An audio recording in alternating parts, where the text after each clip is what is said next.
Catching criminals is never easy. Finding sufficient proof to put them before the courts is often even harder. It's mid-morning. Motorway cops PC Alan Coleman and PC Dal Nidger are in Aston, Birmingham. As they turn a corner, a Ford Mondeo heads towards them at speed, setting off their in-car number plate reader. Just go after that. What one, mate? Where is it? Yeah, he's just gone the other way, mate. Okay. But by the time they turn around, the driver's nowhere to be seen. Stop one. Stop one. When somebody makes off from you like that, you want to get them because you don't know why they're making off. You don't know if they're wanted for murder. You don't know if they've stolen the car. So you've got to initially go after them to find out what's going on. There it is, on the light. As it jumps a set of red lights, their suspicions are confirmed. Oh, it's doing one, mate. Put him on. The cops have a chase on their hands, if they can find the car.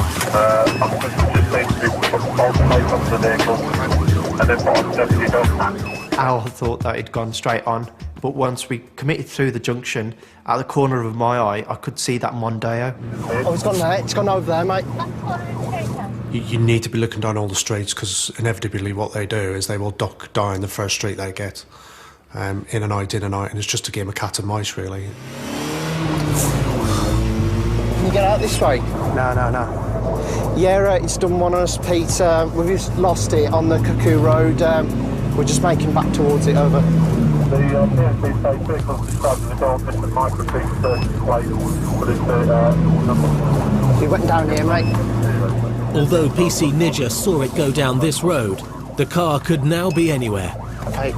X-ray 874 kilo Alpha. It's clear. It's keep going, mate. He went down here. The trick is to find the driver before he dumps the car. Yeah, there it is. I saw a man on his mobile phone walking towards us on the path. He just didn't look right. That's him. There's that kid back there, you know. When we got to the end of the street and the Mondeo was dumped right on the corner, I knew it had got to be him. So I sent Dal off to get him because he can run faster than me. Behind us, the one that's gone over there. On his phone. The one that's on his phone. I stayed in the car, just in case there was someone else maybe running down the other road. There was no one there, so I spun the car around.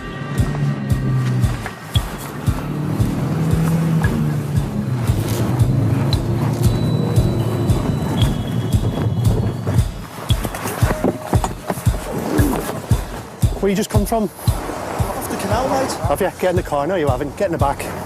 Get in the car. What for? Just get in the car. Mate, under arrest at the moment. Pass me the... What for? I think you've just come from that Mondeo. I've just come off the canal, mate, from Erdington, Wally. Have you?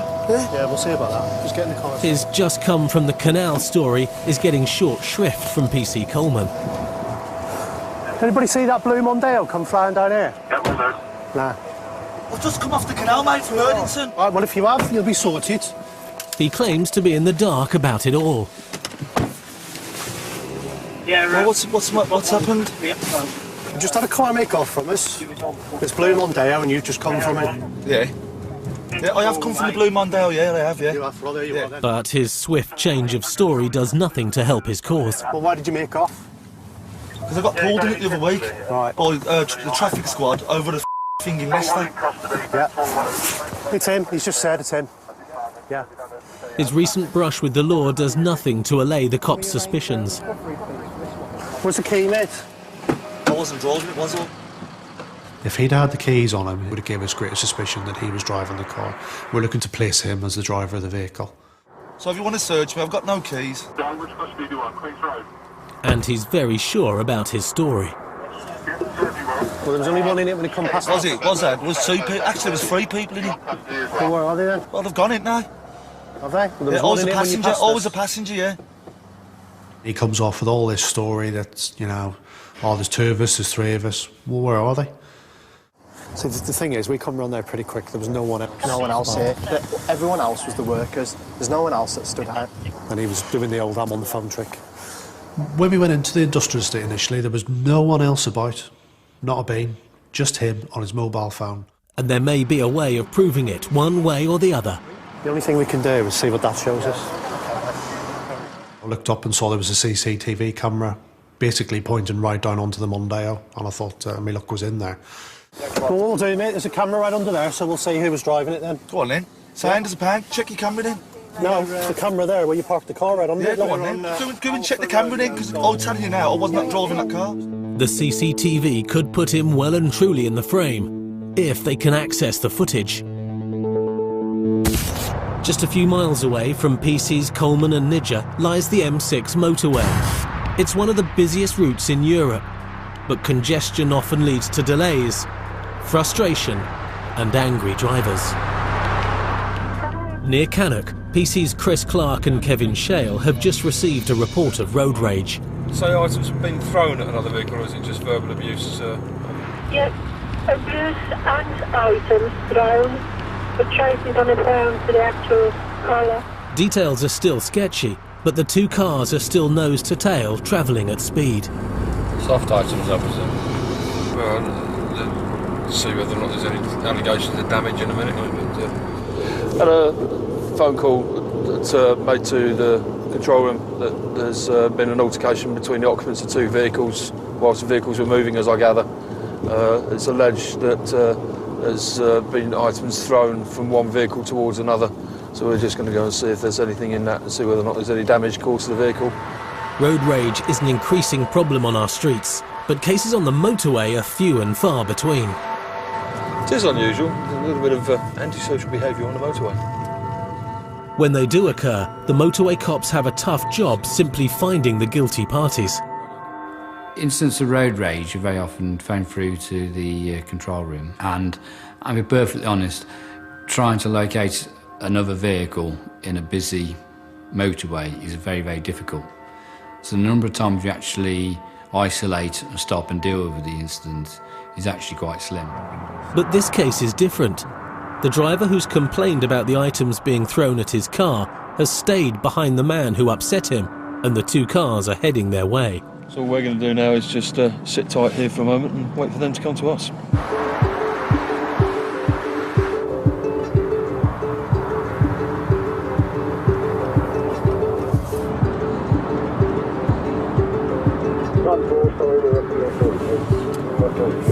there is. P7JRS. Has him blown his horn? Yeah.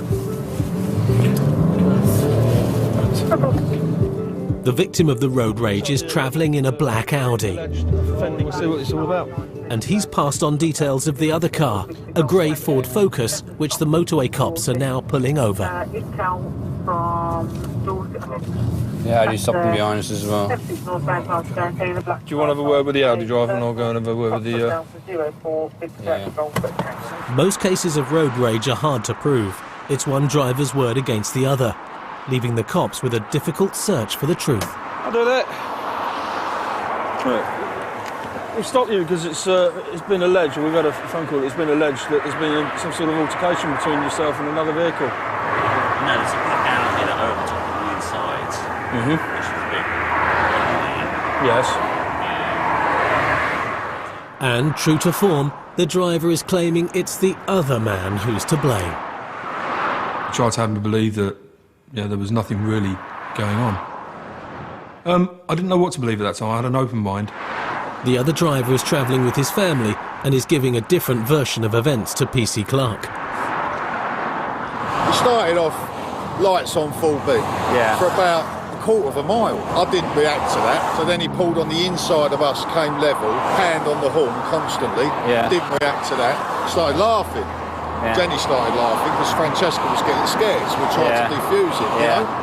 I then said to her, just go like that to her. That's when I think it really got to him. He couldn't get to me. I face everybody puts a little bit of spin on what they tell the police. So you deal with it and listen to every aspect of it and try and understand what might have happened, picking out the truth. Then he got the can of drink and he's holding it. And I'd say exactly what it was. It's like not Red Bull, but the green and yellow version. Like Relentless or something. I had a good look at it. Next thing I know, he's thrown it, bounced off the roof of the car, landed in the outside lane. I know a lot of your job is common sense and take it for what it's worth, but I cannot see how throwing the projectile on a motorway is not an arrestable offence. The problem people have is that they don't really understand the law. They seem to think that any offence you arrest people for. That's not necessarily the case. There are certain laws, okay, which we could perhaps be looking at as far as the Public Order Act. Yeah, driving without due care and attention. Well, it's an item. Where is it? What exactly is he doing? As he's throwing a, you can't use a mobile phone on the motorway, but you can open your window, stick two fingers up, pick up a can of drink. Is that not driving without due care and attention? Is it not dangerous driving? The fact that he was I'd have to prove it. It's dangerous driving. Let me calm down a minute. You have to accept the fact, as a police officer, a lot of the people you speak to are upset. He's been involved in something which has frightened him and upset him, and you make allowances for that. Another difficult we're faced with is... My word against his. Partly your word against his. Has he admitted throwing the can? He's denied any knowledge of any altercation at all at the moment. Yes, really? Yeah. But from having spoken to yourself now, because when I spoke to him, I had only one side of the story. So I'm going to go back and speak to him, have him in my police vehicle, and then we'll have a further chat with him, and then we'll see where we go from there. Okay. All right, my colleague takes some details from himself. All right. The least I'll do is I'll put him through a day in court. But he's going to think about what he's done. You two slapping his hand. He'll go down the pub tonight and go, oh yeah, I did this, this and this. The police come, they never nicked me. I just got a slap on the wrist. Yeah. I'm not having that. I'll put him through a day in court. Yeah. He's very calm now, isn't he? I think you should nick him now. So while PC Shale tries to get a confession, 5 miles away on the M54, motorway cops Tracy Cope and Paul Finlayson have spotted a much more common problem.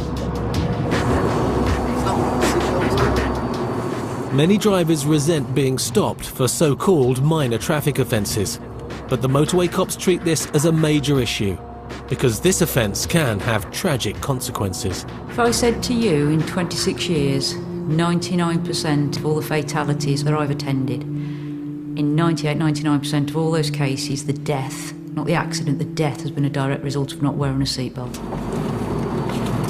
Put it on there. He's actually putting it on. Well, it's suddenly appearing.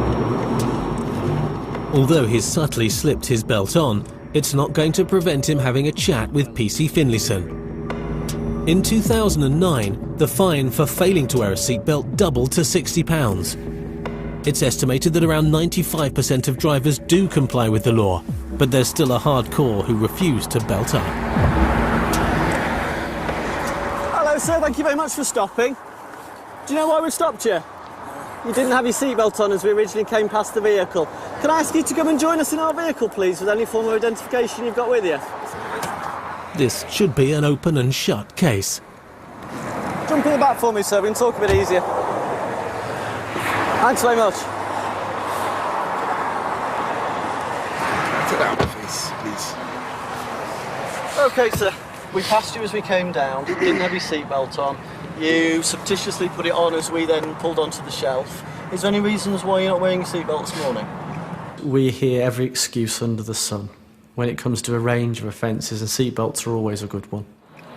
Juice, I was coughing in it. I got a flu coming on, as you can tell. I was coughing, so I just took off for a split second. It wasn't a split second though as we came past, unfortunately. It was as we drove past. You didn't have it on at all.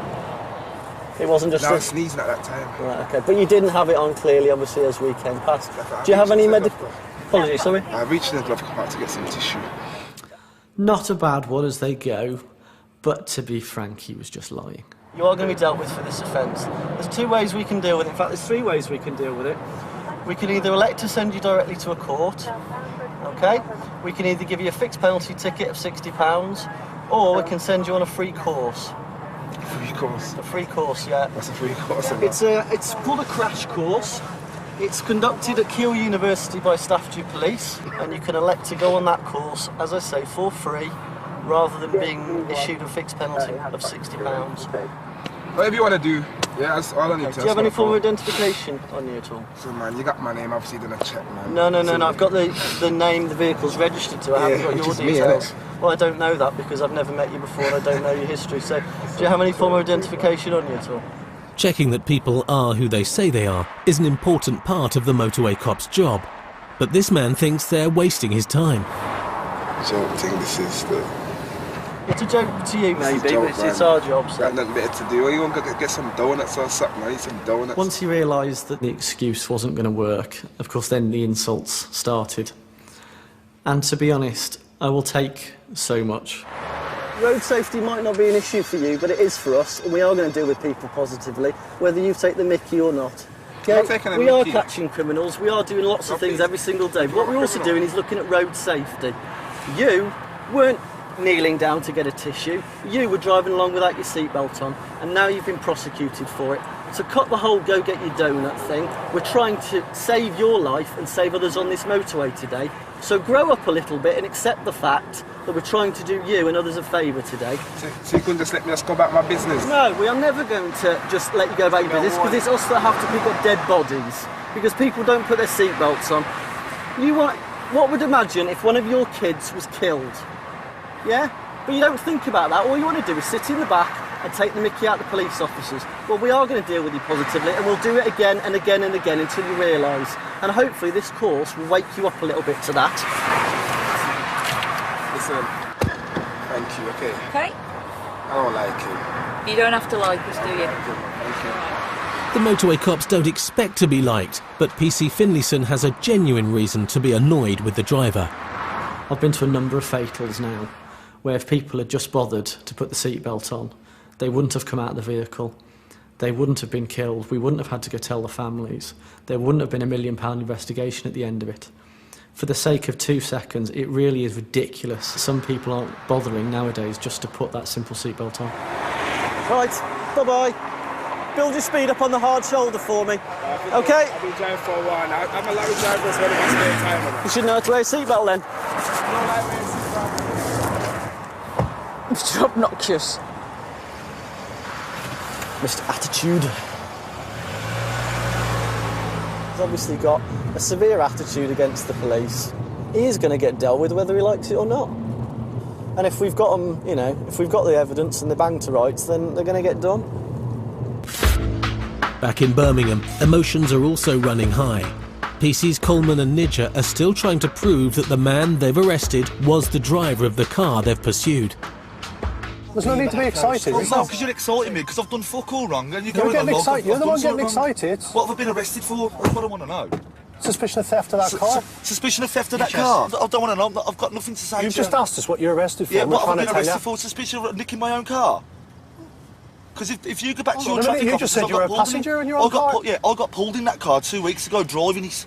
As soon as he said, that's my car, then, my suspicion's through the roof then. Because why are you running off from your own car? They're hoping that the CCTV footage will prove that he was the only one in the car. Mate, is that your camera there?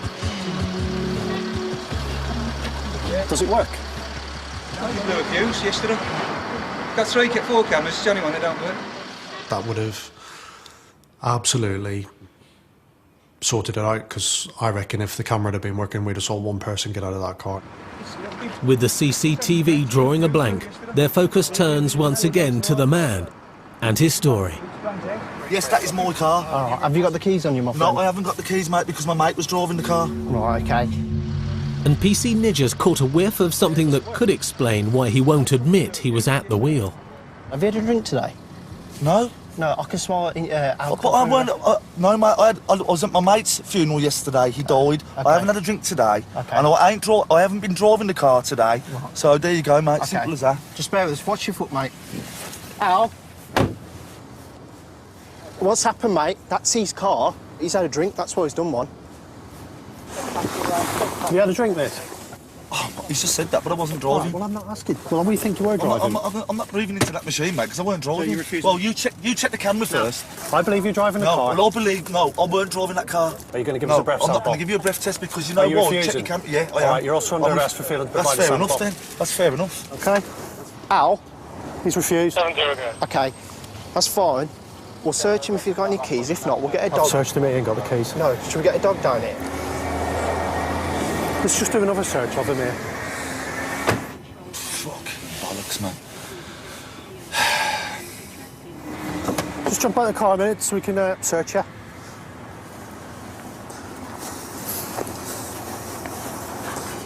What's this, another phone, is it? Got any ID in here, mate? It is, yeah. My licence. Provisional licence holder? Yeah. All right. That's why they took the car off me 2 weeks ago, the traffic officers, because I've only got a provisional.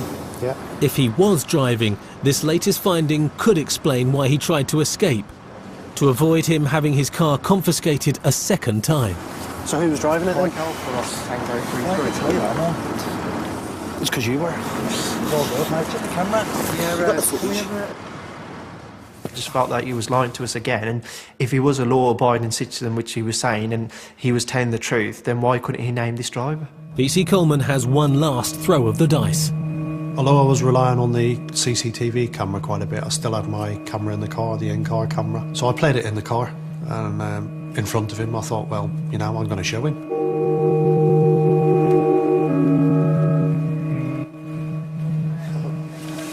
There's only one person in that when it comes to us. Oh, well, Right, well, whatever, mate, because you know what? That's bullshit, because there was 2 people actually in that car. There was one person. Was there? Yeah. Not the best of sort of video. It would have probably needed enhancing and things like that.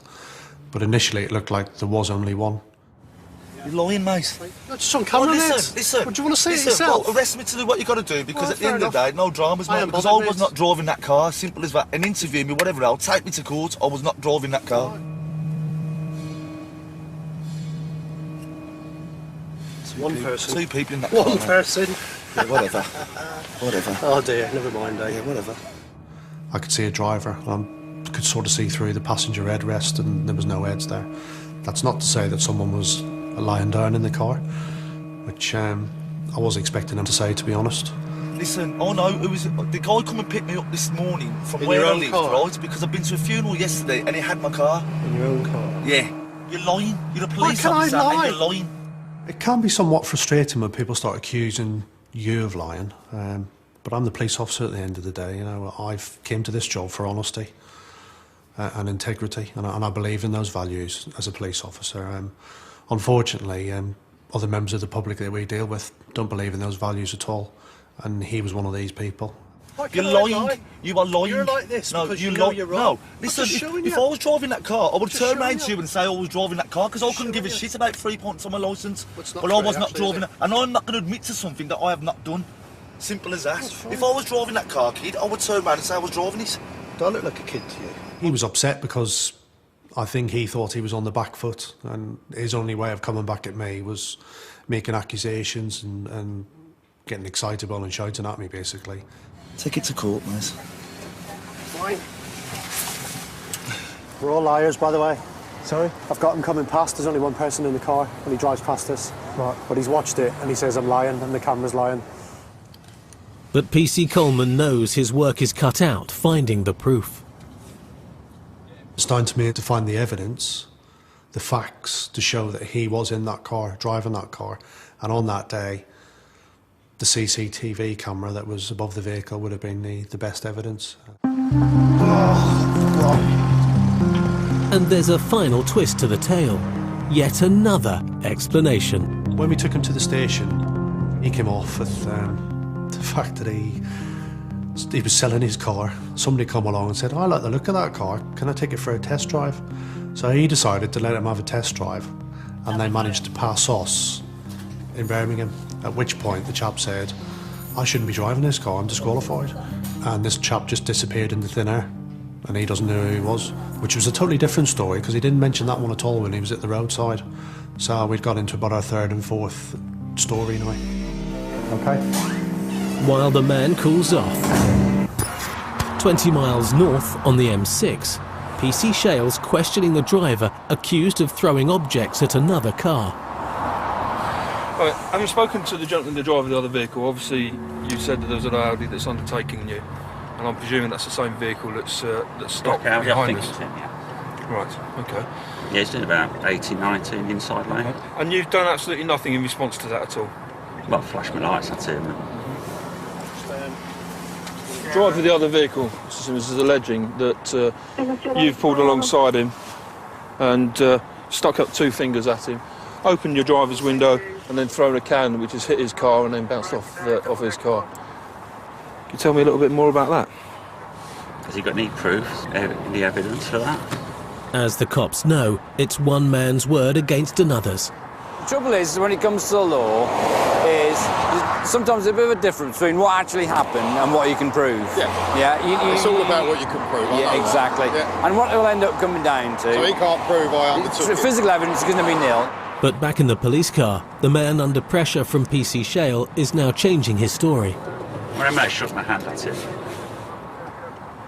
What did you throw at his vehicle? Because he's given me a fairly good description of what he's seen you throw.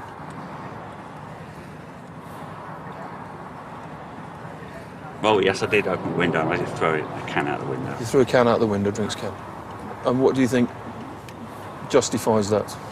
I was just annoyed that he was... But at the end of the day, OK, on this occasion, it's caused no damage to his vehicle. That response, your response there, is totally a total overreaction, and I would argue that it puts people's lives at risk. The driver of the Focus really was out of order in what he did.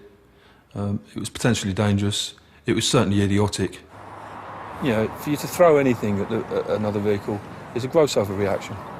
But has any proof of that? Well, my word against it. Well, you've admitted to me as well that you've thrown the item at him, which is under caution and is admissible in court. I thought he was being very stupid. Yeah, he'd already made an admission to us after initial denials. And you never win any friends when you lie to the police. I'll apologise to him and shake his hand if he wants. I'll convey that. He's very irate at the moment, and I don't think that would be a particularly good thing to bring you to face at the moment. But I'll just certainly convey your apologies. OK. It's now clear who's done what to who. But what's less clear is what the cops can do about it. It's not a straightforward case. There's no such thing as road rage as an offence in itself. So we have to utilise other parts of the law to try and get a best result. PC Shale has decided on a course of action. With the information that's available to me, I have to make a decision. So I don't propose that I should be dealing with you under the Road Traffic Act. It'd be more than likely under the Public Order Act. He's not being arrested, but he is being reported for his abusive and threatening behaviour. The other driver is given news of the decision by PC Clark. He's accepted it now. Don't worry, he's been told what's what. And he's going to be dealt with by way of the law. If you're happy with that... Yeah, I am. Thank you. You sign that for me.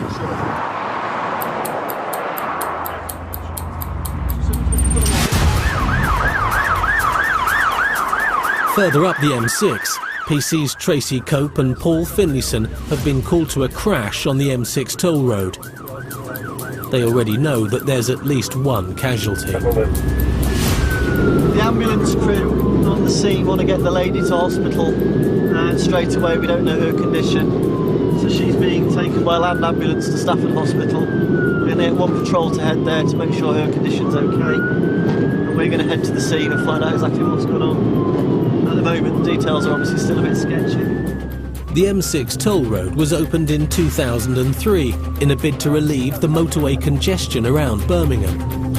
Although free-flowing traffic often brings higher speeds, it may not have been a factor in this crash because it happened at one of the toll booths. One car has rammed into the back of another. A Highways Agency officer is already at the scene. Hiya. Female. Okay. Staffordshire. Female from that one, Stafford Hospital? Stafford. So that's the offending Chest vehicle. injuries, yeah. She says brake failure.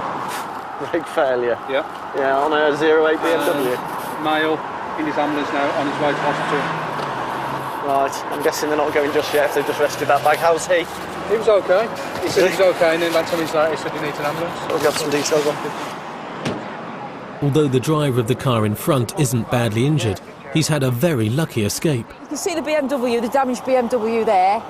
It's obviously impacted with the rear of this vehicle. We're told by the driver of this that he was actually stationary at the booth about to pay when he had the collision at the back. The poor guy, all he was doing was paying for his toll. And all of a sudden he was smacked quite hard from behind. Now his Audi probably weighs nearly 2 tons. And for that to be propelled forward the way it was, there's a hell of a bang occurred. So you can see that the vehicle's been moved a reasonable distance, having been hit of the rear. All the indications are that the woman in the BMW was simply not paying attention.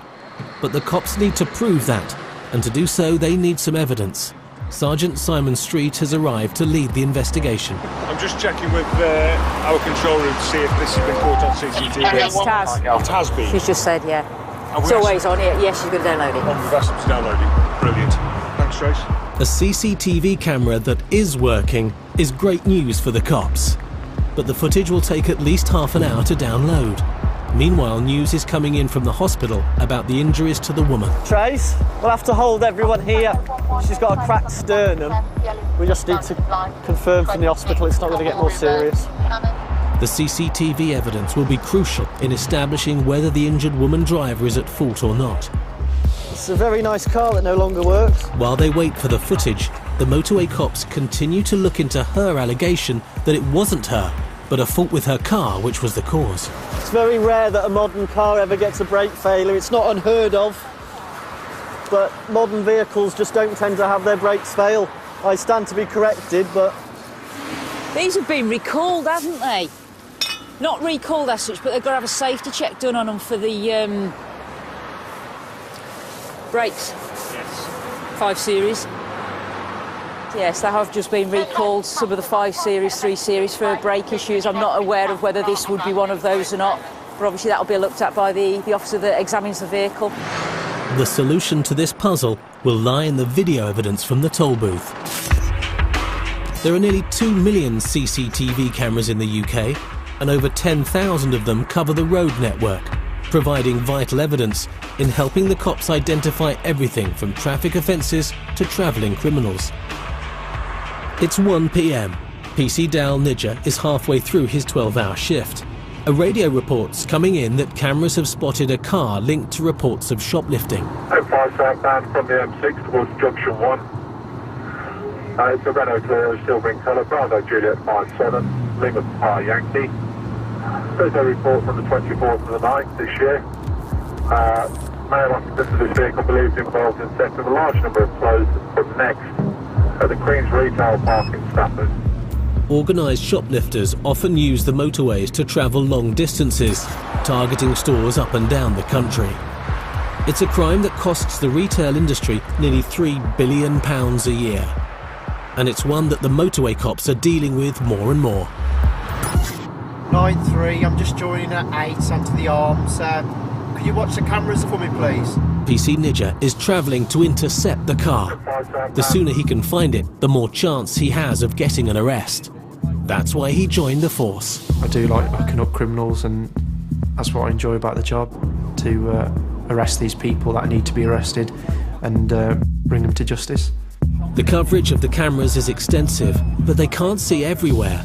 And with no sight of the car, his instinct and his local knowledge comes into play. 9-3, I'm going to come off here, see if it's gone to the retail park. Luckily for me, it was my patch, and I knew it from the back of my hand.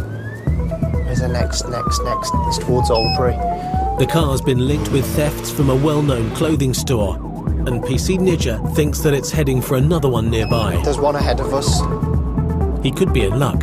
He sees a car matching the description. I can't confirm if this is the correct one at the moment. I've got the camera at Frankly, just in case. Yeah, 9-3, confirm the registration, Bravo Juliet 57 Lima Papa Yankee. Yes. Yeah, guessed well, it's off at Albury, it's off, I've got it at the Churchbridge Island, received. There's 2 people in the car, not the one person mentioned in the shoplifting report. I think it's still moving, is it? I've got it, stop, on Albury Ringway, in front of the Arnold Clark, 2 occupants on board, received. And the people inside the car aren't as he expected.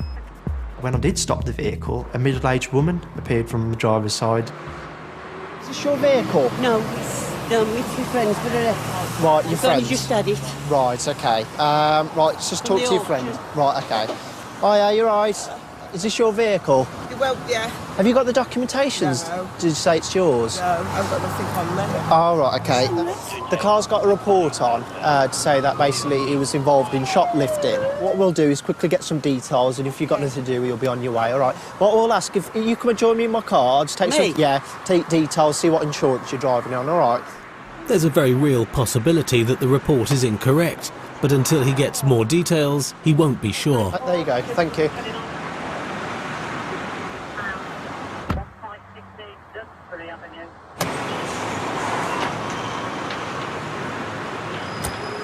Right, I'll just take some details quickly, all right?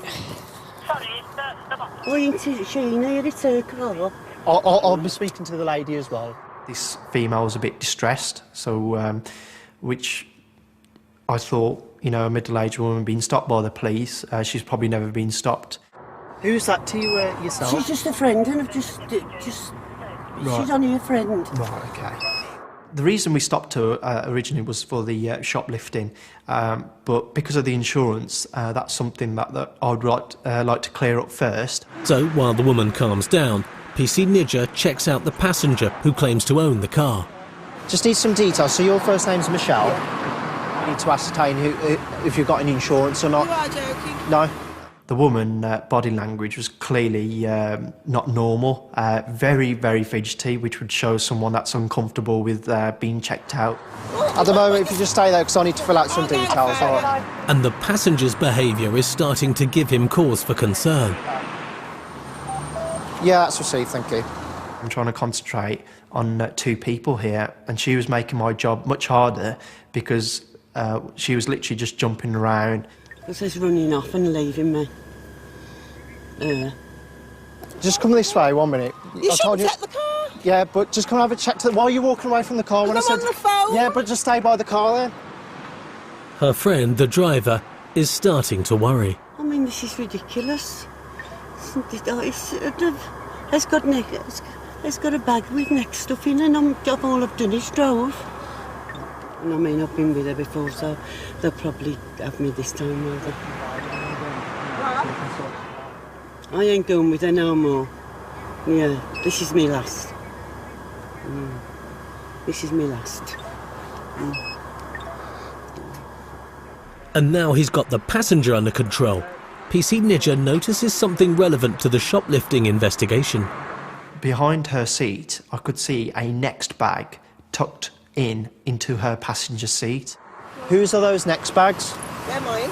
Right, OK. And you got the receipts of the stuff that you got in there? What do you mean, stuff or washing? Sorry? Washing, old clothes. Oh, it's just old clothes? Yeah. Right, OK. All right. It's all old clothes. Oh. Excuse me. At the moment, you'll have to wait. All right. And a cursory look in the bag at the old clothes reveals they are anything but. They've got hangers. Yeah, but the new clues. They're old clothes. Well, you'll have to wait, all right? Yeah, they have got next bags. I just want to clarify what's going on over. While he waits for the results of his checks on the passenger, she grabs her chance for a quiet word with her friend.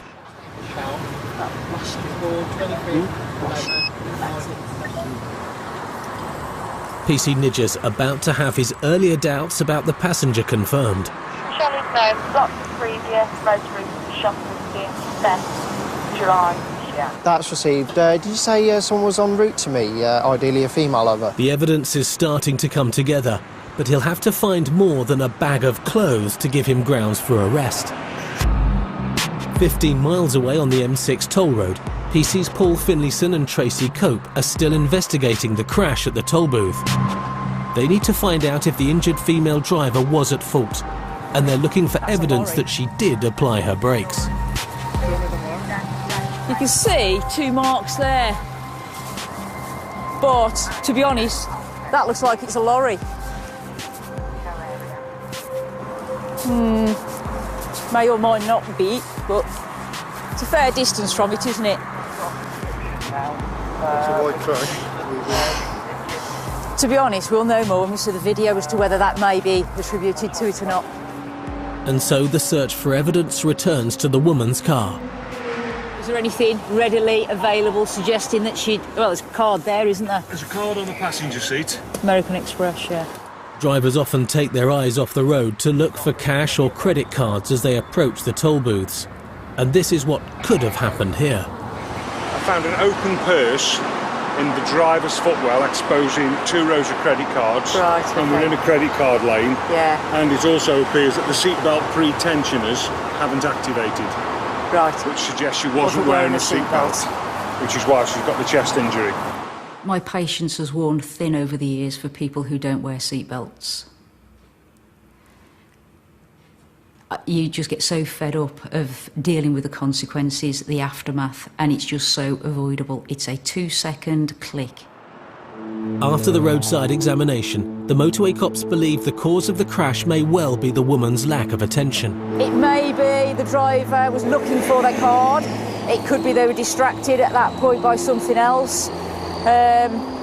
Again, the fact that the drivers alleged there was an issue with the brakes, once the vehicle's examined, it may put into perspective a little bit more as to what's actually happened, as to where she'd been distracted more so, and just thinks it was the brakes because she didn't actually think to use them or realise the need to use them early enough. And the video evidence backs up their theory. As the innocent driver of the front car prepares to pay, moments later, the woman driving the second car appears, showing no signs of braking. Having seen the video, I would estimate the speed to be around 45, possibly 50 mile an hour as she approached. What's puzzling for the cops is how the woman has managed to successfully steer into the lane, yet still failed to stop. I can only hazard a guess that she was distracted by something. She lined it up fine, and then obviously at some point she failed to recognise that she was approaching far too fast and deal with it. From this angle, her excuse that her brakes failed may be correct. But another camera covering the approach to the booths has also captured the accident, and it clearly shows her brake lights did not come on before she crashed. She slammed into a parked car, and there's an awful lot of warning prior to that toll plaza to reduce your speed. If the circumstances had been different, I think we'd have been looking at a serious, if not fatal, collision. The guy could have been killed. While the motorway cameras are an invaluable tool for the cops in their fight against crime, they don't extend to the whole road network. So the cops' own eyes and ears are just as important. When you're driving around in the police car, you're always in your mind looking at things and calculating in your head whether that looks right, should that be there, and you're sort of on a high state of readiness, really. PC Alan Coleman has now teamed up with PC Jess Rojek. They're in Erdington, north of Birmingham, and they're nearing the end of their shift. Up ahead there's a grey Vauxhall Vectra turning into a petrol station. PC Coleman can see that its rear number plate is missing, and he's also concerned about the front one. I can see this Vectra has a R-Edge number plate on it. PC Coleman's a self-confessed petrolhead, and he knows his cars and his number plates. I knew that wasn't right because that model was released on a V plate, so I knew it was wrong. The cops decide to take a closer look. So we parked in there just behind the bus stop, tried to tuck a big marked BMW out of the way, which is quite hard in itself. He saw us sitting there, I'm sure he did. I lost sight of him for a short period of time. He'd gone. I knew he hadn't come past us, and I was pretty sure that he hadn't gone down the road. I could see he was tucked into the wash bay, reversed into it, and he wasn't washing his car. As we came round towards him... That one there? He then drove off out the wash bay and onto the main road.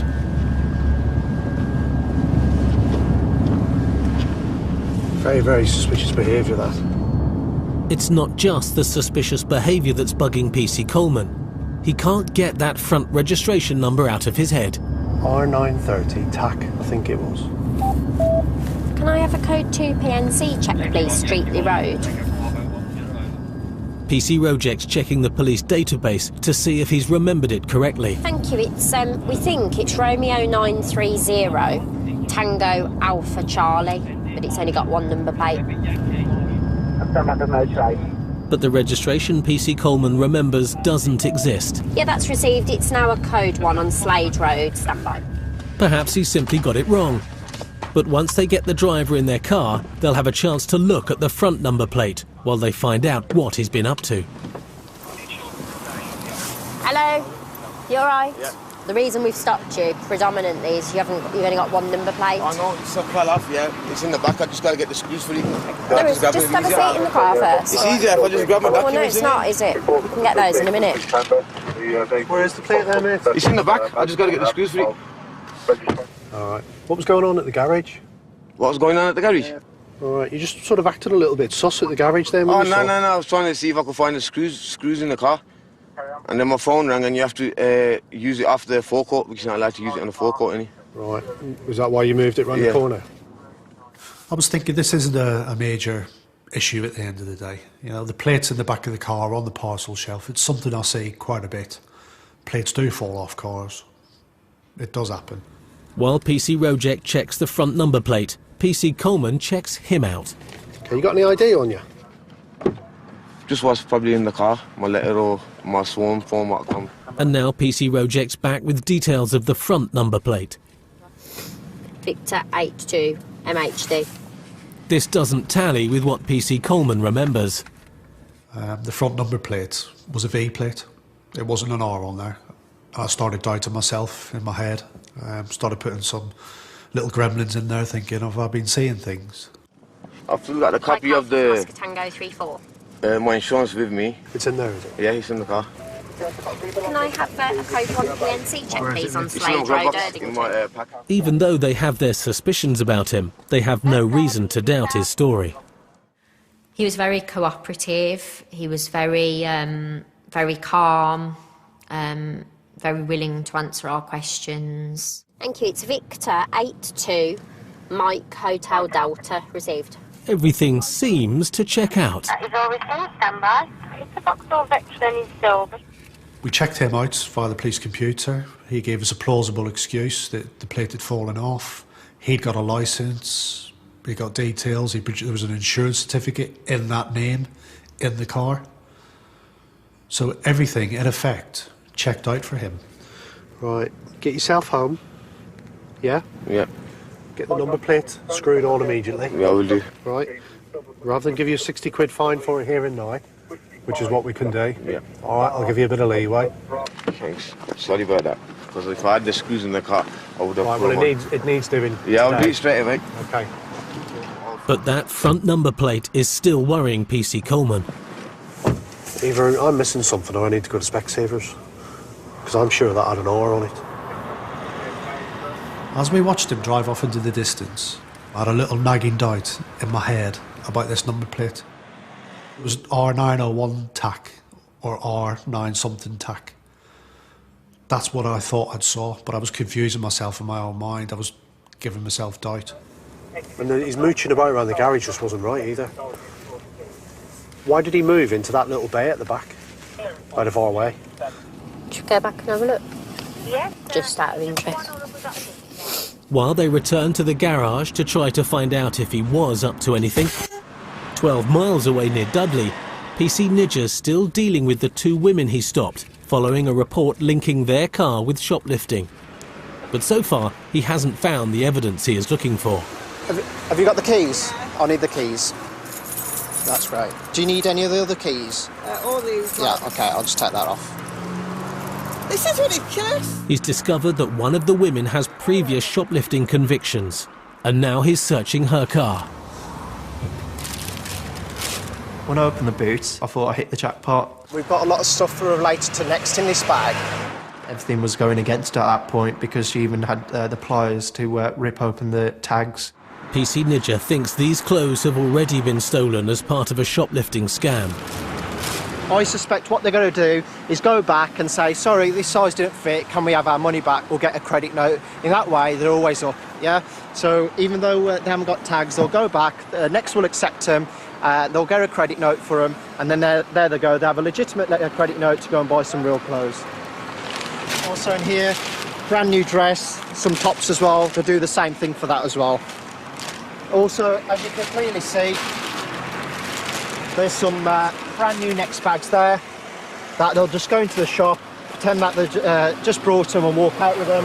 And these are the pliers they'll use to indicate to obviously snap the tags off and put them in the bags. You need to come over here and have a look at this. You're saying it's your car, right? Yeah. Have a look in there. There's all these next bags. Yeah, that's got and nothing to do like, with me. well, you just said it's your car. Yeah, I've just bought the car only the weekend. Right, have a seat in that car. Yeah. And you said you've stopped my car because of a male, there was a male driving the car. Right, have a seat in there. Just because I've got a red card, that doesn't mean anything, does it? Yeah, at the moment you're under arrest for shoplifting, all right? And going equipped. It was enough to bring them in for going equipped because they're going to a specific place to what I believe is to steal. Give me your phone. Right, this will be turned off, OK? When I arrested her, this was my chance to confiscate her phone off her because originally I had no powers. She wasn't under arrest. I was mindful she was making phone calls to someone, but now because she's under arrest, she's in police custody. Do you understand why I've arrested you? For going equipped. You've got loads of next bags in there, brand new, and you've got some pliers.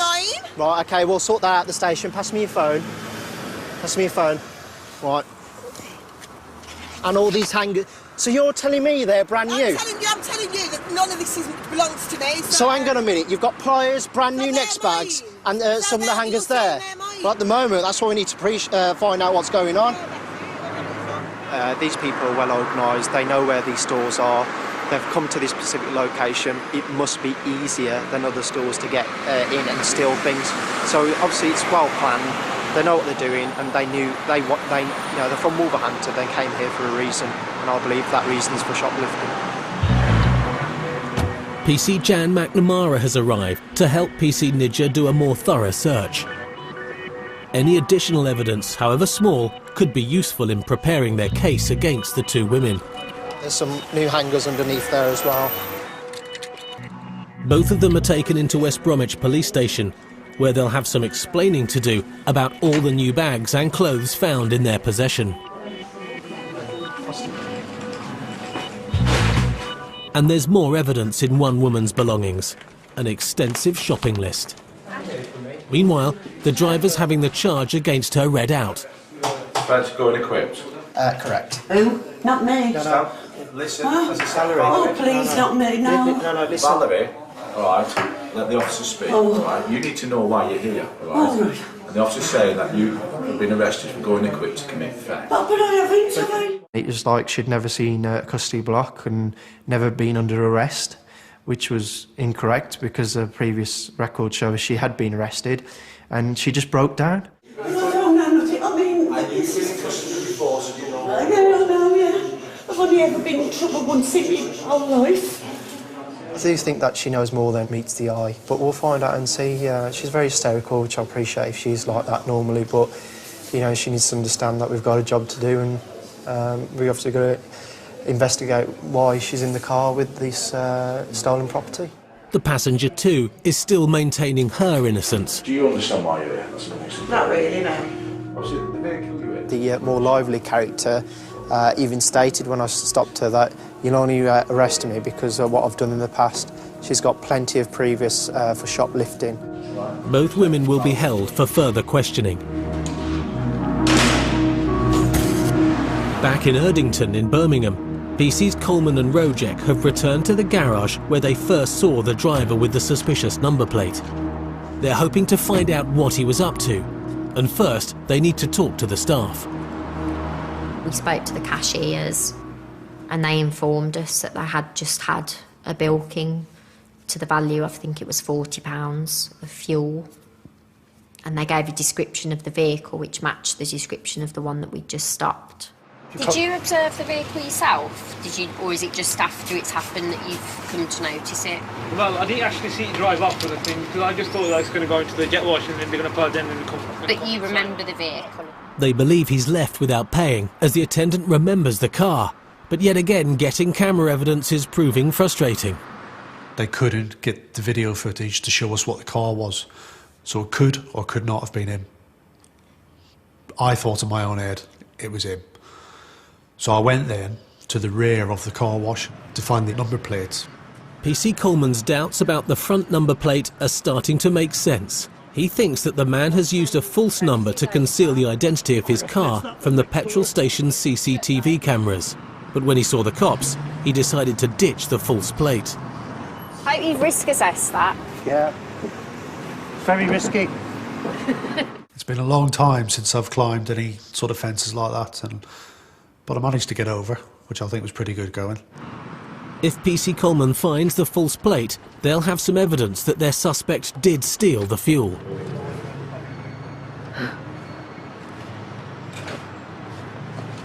That's the one.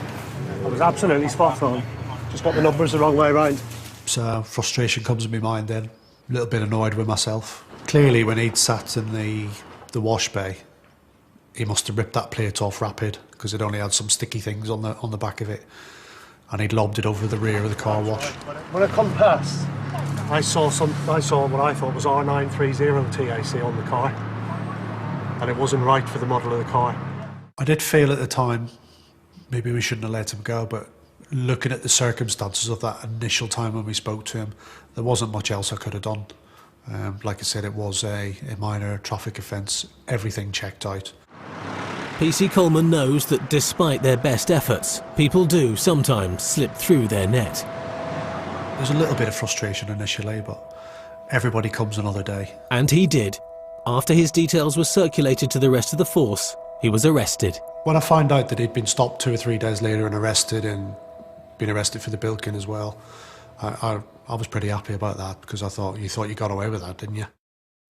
He turned out to be already well known to the police, had no insurance and was a disqualified driver. He received 6 points on his licence, was given 80 hours unpaid community work and had to pay for the petrol he stole.